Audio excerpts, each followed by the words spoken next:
urusan kedelai ini beda dengan urusan padi, Mbak Sinta. Perilakunya beda. Jadi memang untuk kedelai ini kan kita selama ini memang tergantung dengan impor, sehingga kita masih sekarang ini masih dalam proses kita dalam memenuhi kedelai dari dalam negeri.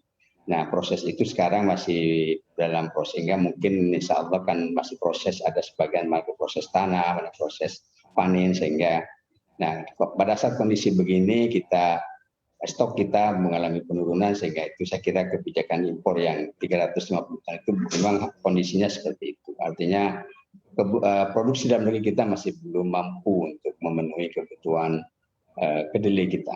Dan ini masih, insya Allah tahun depan masih ada 350.000 hektar kita akan coba tanam kedelai lagi untuk tahun 2023. Pada tahun ini ada sekitar hampir 200.000 hektar dan ini masih dalam proses.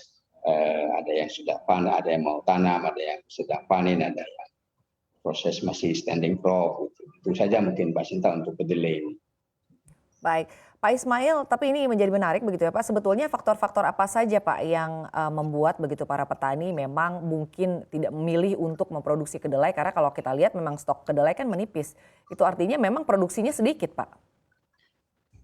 Ya, sekarang ini sudah ada kedelai sudah menjadi minat petani karena harganya sudah relatif bersaing dengan komoditi pangan lainnya, Pak. Karena begini, petani itu tidak menanam kedelai kan banyak faktor, lain mungkin produktivitasnya yang masih belum bagus, atau juga karena harganya yang tidak terlalu menjadi insentif bagi petani. Nah, sekarang ini harganya sudah mulai relatif bagus dan mudah-mudahan ada gairah lagi dengan didorong oleh kita yang memberikan insentif kepada petani-petani yang untuk menanam kedelai, dan sehingga mungkin ya ketok tular kepada petani sekitarnya untuk bisa menanam kedelai karena harganya masih relatif sekarang sudah relatif bagus.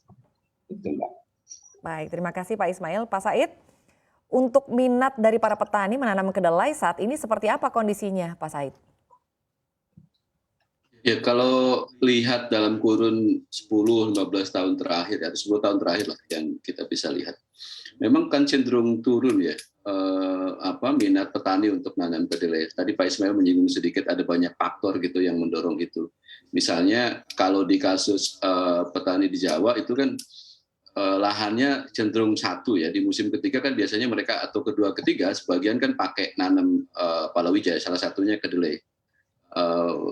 Tetapi dalam kurun 10 tahun terakhir kan harga kedelai lokal tadi disampaikan Pak Ismail cenderung tidak bisa bersaing dengan kedelai impor, dan dengan demikian petani lebih memilih komoditas yang lain, misalnya jagung ya. Terakhir hampir sebagian besar yang dulu gantian antara jagung dengan kedelai, sebagian besar sekarang itu udah geser ke jagung, atau ada sedikit yang kacang hijau.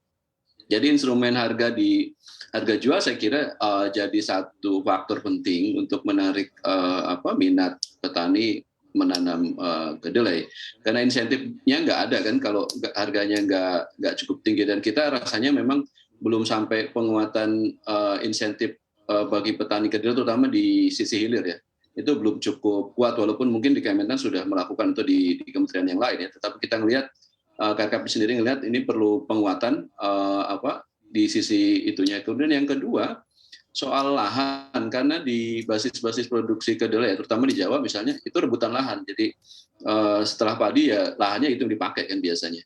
Kalau padinya jatuh ya kayak musim sekarang sebagian ada yang dialihkan ke komoditi yang lain, salah satunya misalnya kedelai atau jagung tadi gitu.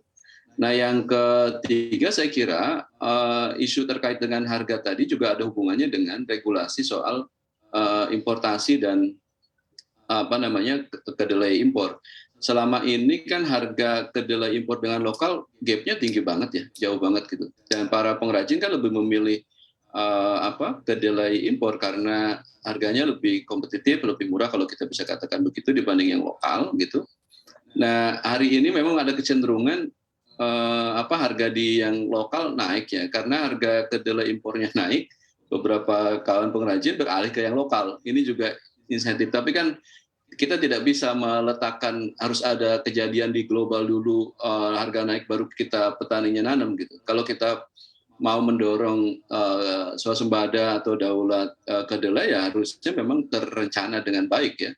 Nah, jadi instrumen soal policy soal importasi, policy soal produksi, juga policy soal harga, menurut saya menjadi satu keniscayaan untuk ditata lebih kuat hari ini. Karena kalau enggak, rasanya sulit juga. Nah, sebenarnya kan dari sisi teknologi, teman-teman di Kementan mungkin di banyak perguruan tinggi juga, banyak sekali inovasi teknologi yang memungkinkan kita bisa produksi kedelai dengan produktivitas yang cukup baik ya. Saya ingat betul di Lampung misalnya teman-teman IPB uji coba di lahan pasang surut dan seterusnya. Itu juga punya potensi yang besar. Nah, tinggal memang soal politikal kita mau serius atau enggak gitu, menggarap peningkatan produksi padi itu, produksi kedelai itu. Dan tentu saja Kementan jadi leadersnya, tetapi para pihak yang lain juga perlu juga saya kira, termasuk kementerian yang lain maksud saya, itu support bagaimana gagasan untuk swasembada ini benar-benar terrealisasi. Gitu.